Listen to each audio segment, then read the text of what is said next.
అంటే క్షీరేచ్ఛయా శరణద శరణం ప్రపన్నం అన్నారు. అంటే పాల కోసం తపస్సు కూర్చుని ముక్తిని పొందాడు. ఎవరిని ఆశ్రయించి? శివుని ఆశ్రయించి ఉపమన్యు మహర్షి.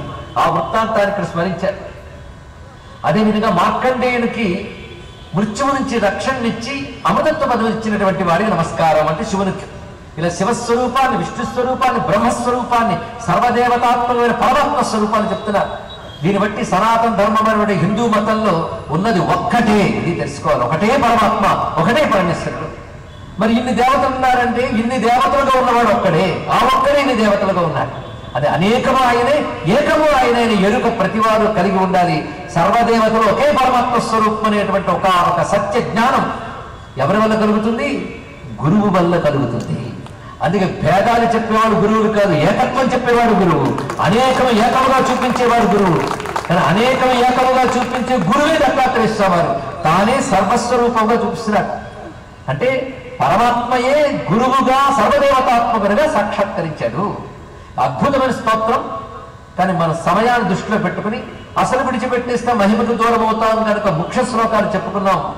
ఈ విధంగా స్తోత్రం చేశాక స్వామి సంతోషించి వారితో కొన్ని మాటలు చెప్పబోతున్నాడు. ఈ లోపల వారు అడుగుతున్నారు, స్వామి నీ విశ్వరూపాలను చూసి చాలా సంతోషించాం, అనేక రూపాలు నీలో కనబడుతున్నాయి, ఇంతకీ నిన్నిప్పుడు ఏ రూపం అని పిలవాలి?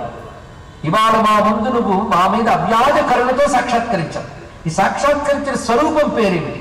కస్త్వం కిమిహ సంప్రాప్తో విశ్వరూప కథం భవ. మీరు ఎవరు? ఇక్కడికి ఏ కారణం చేత మమ్మల్ని అనుగ్రహించడానికి వచ్చారు? విశ్వరూపం ఎలా సాక్షాత్కరించారు? మీ జన్మలేమిటి, మీ కర్మలేమిటి అన్నారు. జన్మ కర్మచ విశ్వాత్మన్ నామానిచ గృణీహిన. మీ జన్మ ఏమిటి, మీ కర్మ ఏమిటి, మీ పేర్లు ఏమిటి అని అడిగారు. చూడండి, ఇక్కడ జన్మ కర్మచ అనే మాట వినగానే భగవద్గీతలో స్వామి చెప్పాడు జన్మ కర్మచ మీ దివ్యమని. అంటే నీ యొక్క అవతారం ఏమిటి, అవతారముల యందు నువ్వు చేసిన లీలలేమిటి, అది జన్మ కర్మచ అంటారు. అదేవిధంగా నీ నామములేమిటి, అదేవిధంగా నీ విజ్ఞానం ఏమిటి, నీకేది ఆధారము, నీ ఆకారం ఏమిటి, ఇవి నాకు తెలుసుకోవాలని కోరుకున్నది. నిన్ను శివుడు అనాలనుకుంటూ ఉంటే విష్ణువుగా గోచరిస్తున్నావు, విష్ణువు అనాలంటే శివుడిగా గోచరిస్తున్నావు, రెండో అంటే బ్రహ్మగా గోచరిస్తున్నావు, నీ దేవతలుగా గోచరిస్తున్నావు. నువ్వెవరవు అని అడిగాడు. అడిగితే ఆయన చెప్తున్నాడు, మీరు ఇవాళ చూశారంటే ఇవాళ చేసిన ధ్యానం వల్ల నేను కనబడలేదు అన్నాడు. ఇలా నేను మీకు కనబడ్డానికి మీరు అనేక జన్మల తపస్సు ఇవాళ పండింది కనుక నేను గోచరించాను అన్నారు ఇక్కడ. అంటే భగవద్ అనుగ్రహం అనేది అనేక జన్మల తపస్సు వల్ల వస్తుంది, ఈ జన్మ యొక్క ఒక్క సాధన వల్ల కాదు. తపసా బ్రహ్మచర్యేణ యమేన నియమేన చ యజ్ఞాదినా చ బహుభిః జన్మభిస్తో తోషితోహ్యకం. ఇది మనకొక సాధనకి ఉపదేశం ఇస్తున్నారు. ఇది వేదాది శాస్త్రముల్లో చెప్పిన ఉపదేశవార్థం. భగవంతుని అనుగ్రహం పొందాలన్నా, భగవంతుని సాక్షాత్కారం పొందాలన్నా అదొక్క జన్మతో అయ్యేది కాదండి. అనేక జన్మల పుణ్య విశేషం ఉంటే కానీ లభించేది కాదు. అనేక జన్మల పుణ్యం అంటే ఏమిటి? పుణ్యం అంటే సాధన విషయమైన సత్కర్మ. అది పుణ్యం అనగా సాధనా రూపమైన సత్కర్మే పుణ్యం. అలాంటి పుణ్యాలు చేసుకుంటే వాళ్ళు సుఖాలు వస్తాయి, భోగాలు వస్తాయి, కానీ పోతాయి. కానీ భగవత్ సాక్షాత్కారం పొందాలంటే ఎటువంటి సాధన ఉండాలి? అసలు పుణ్యం అనే మాటకు అర్థం ఏమిటి? పుణ్యం అంటే దేని వల్ల మనం పవిత్రులం అవుతామో దాని పుణ్యం అనాలి. అలా మనల్ని పవిత్రం చేసేవి కొన్ని ఉన్నాయి. ఎందుకు పవిత్రుడం కావాలి అంటే పరమాత్మ సాక్షాత్కారం కోసం పవిత్రుడం కావాలి. ఇది లక్ష్యం పెట్టుకోవాలి. శుద్ధ హృదయం లేనప్పుడు భగవంతుని సాక్షాత్కరించడు. ఆ హృదయంలో భగవంతుని యొక్క స్ఫురణ రాదు. హృదయం శుద్ధం కావాలంటే దానికి కావలసినట్టు శాస్త్రం చెప్తున్నది. దాన్ని ఇక్కడ శ్లోక రూపంలో చెప్తున్నారు. దత్తాత్రేయుల వారే చెప్తున్నారు ఋషులతో. తపస బ్రహ్మచర్యేణ యమేన నియమేన యజ్ఞాదినా. తపస్సు చేత, బ్రహ్మచర్యము చేత అంటే ఇంద్రియ నిగ్రహం చేత, శాస్త్రాధ్యయనం చేత అర్థం. తపస్సు చేత, యమనియమాదుల చేత, యజ్ఞముల చేత అనేక జన్మలలో సాధన చేసి నన్ను మీరు సంతుష్టుని చేశారు. అంటే భగవత్ ప్రీతి అనేది వీటి వల్ల కలుగుతుంది. బహూనాం జన్మనామంతే, అనేక జన్మలు గడిచిన తర్వాత చివరి జన్మ వచ్చినప్పుడు పరమ గురువునైన నేను సాక్షాత్కరిస్తాను అన్నాడు. అంటే దత్తాత్రేయుల యొక్క అనుగ్రహం లభించింది అంటే అది చివరి జన్మ అని అర్థం చేసుకోవాలి. ఇక్కడ ఆయన అనుగ్రహం లభించింది చివరి జన్మ అంటే మోక్షం లభించి దొరుకుతుంది. మోక్షానికి అవసరమైన జ్ఞానం ఇచ్చే అవతారమే దత్తాత్రేయ అవతారం. ఇంకా ఆయన పేరు చెప్పలేదుగా నేను చెప్పేస్తున్నాను. ఇంకా మీరెవరైనా వాళ్ళందరూ అడుగుతున్నారు. ఆయన తను తాను ఇలా పరిచయం చేసుకుంటున్నాడు. ఇవాళ మీకు అనేక జన్మల యొక్క తపఫలం వల్ల నేను కనబడ్డాను. ఇప్పుడు నేనేమిటో తెలియజేస్తున్నాను. యోగాదేశకరో విభు, యోగాన్ని ఆదేశం చేసే అవతారం ఇది అన్నాడు. ఆదేశమన్నా ఉపదేశమన్నా ఒకటేనండి. ఆదేశం, ఉపదేశం, నిర్దేశం ఇవన్నీ కూడా బోధ కిందకి వస్తాయి. యోగం అనగా జ్ఞానం, యోగం అనగా ఉపాయం. రెండు అర్థాలు.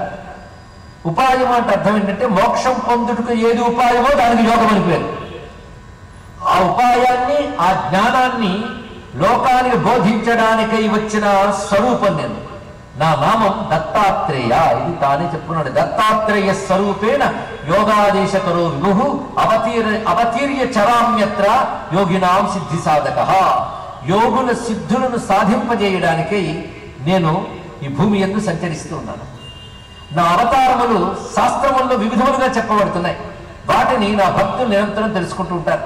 మీకు ఇంకా వివరంగా చెప్పడానికై మీ వద్దకు కొద్దిసేపట్లో వ్యాస శిష్యుడైన సూతుడు వారు రాబోతున్నారు.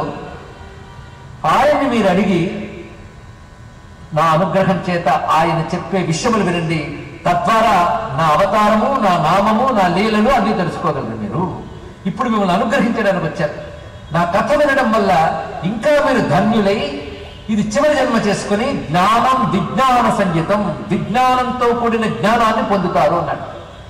ఏమిటండి అసలే శాస్త్రం అనగానే అయోమయ శబ్దాలు. జ్ఞానం విజ్ఞానం రెండున్నాయా? మన జ్ఞాన విజ్ఞానానికి మనకు తెలిసిన అర్థం ఏంటి? లోకంలో విజ్ఞాన శాస్త్రం చదువుకున్న సైన్స్కి తెలుగులో. ఆ సైన్స్ కాదు ఇక్కడ చెప్పేది.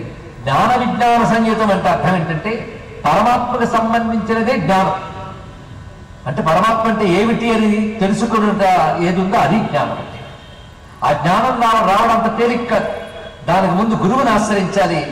శాస్త్రాన్ని గురుముఖత శ్రద్ధగా అధ్యయనం చేయాలి, అవగతం చేసుకోవాలి. ఆ తర్వాత అవసరం అది. అంతేగాని విన్నామండి, వెళ్ళామండి, ఒక 15 నిమిషాలు ఇది అర్థమైందండి, తర్వాత నిద్రలోకి జారుకున్నానంటే ప్రయోజనం ఉందండి. ఇక్కడ గురుముఖత శ్రద్ధగా వినడం, విన్నది అవగతం చేసుకోవడం, స్పష్టంగా అవగాహన చేసుకోవడం అంత తేలిక కాదండి. బ్రహ్మజ్ఞానం అందినట్టే అంది చేయి జారిపోతుంది. దాన్ని చక్కగా అర్థం చేసుకుంటే దానికి జ్ఞానం అని పేరు. అర్థం చేసుకున్నది అనుభవానికి వస్తే విజ్ఞానం అని పేరు. అది ఇక్కడ అదే జ్ఞానం విజ్ఞానం అంటే విన్నది అర్థమైతే జ్ఞానం, అర్థమైనది అనుభవానికి వస్తే విజ్ఞానం. ఈ జ్ఞాన విజ్ఞానం ఇప్పుడు చెప్పుకున్న నిర్వచనం ఆదిశంకర భగవత్పాదుల వారు గీతా భాష్యం చెప్పేటప్పుడు జ్ఞాన విజ్ఞాన యోగంలో చెప్పారు. అది అర్థం చేసుకుంటే ఇది అర్థమవుతుంది. జ్ఞానం విజ్ఞాన సంగీతం అంటే స్పష్టంగా అర్థమయ్యే జ్ఞానము, అది అనుభవానికి రావడము. ఈ రెండూ కూడా సూత పౌరాణికుడు చెప్పబోయేటువంటి నా చరిత్ర వల్ల మీకు లభిస్తుంది. నా అనుగ్రహం వల్లనే ఆయన మీకు అది చెప్తారు. అది తెలియజేయడానికే మీకు కనబడ్డాను. అంతేకాదు నా గురించి మీరు వినడం వల్ల మీ ద్వారా అది లోకంలో వ్యాప్తి చెందుతుంది.